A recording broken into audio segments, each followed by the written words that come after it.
Hi there, well we will try to keep this video short. It's an unhappy subject, to be sure. This is the tree which we grafted over. It was a very big tree. We moved to this house in 1998, so you know that's what's 18 years ago now, 19 years ago, and it was an Arthur Turner. A very big tree. It was, you know, about 18 feet tall and quite heavy crop, but we didn't like the apple, so I grafted it over. I sawed it back very hard, as you can see, and there are videos about this, how I did this previously.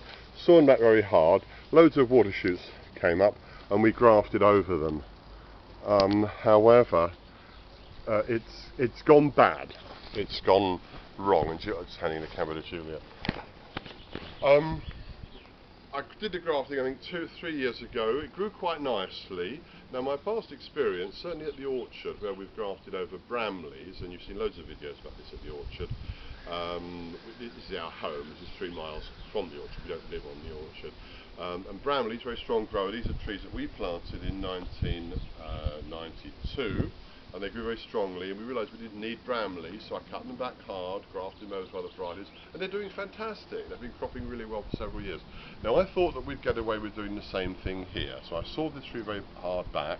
It sent up lots of shoots. I selected out some of the shoots and I grafted lots of a different variety onto it, Queen Cox. And it's sort of, most of the grafts talk. Last year they grew a little bit, not as much as we'd like them to have done, but this year it's just all dying. And it's a loss. I've killed the tree. I'm not quite sure why. There is some fungal disease around, but if you just look at this, it just looks limp. It looks pitiable, it looks sad. And up here, I mean, this is just tragic. I'm going to pull this up, I'm going to break this off. I mean, we decided, you know, we're going to cut our losses. It's a loss. You can see here, there's no leaf on that, it's just died back. No leaf here. These leaves are dying, they're sick. Is there any canker further downstream? There was a bit of canker, wasn't there, that you cut out.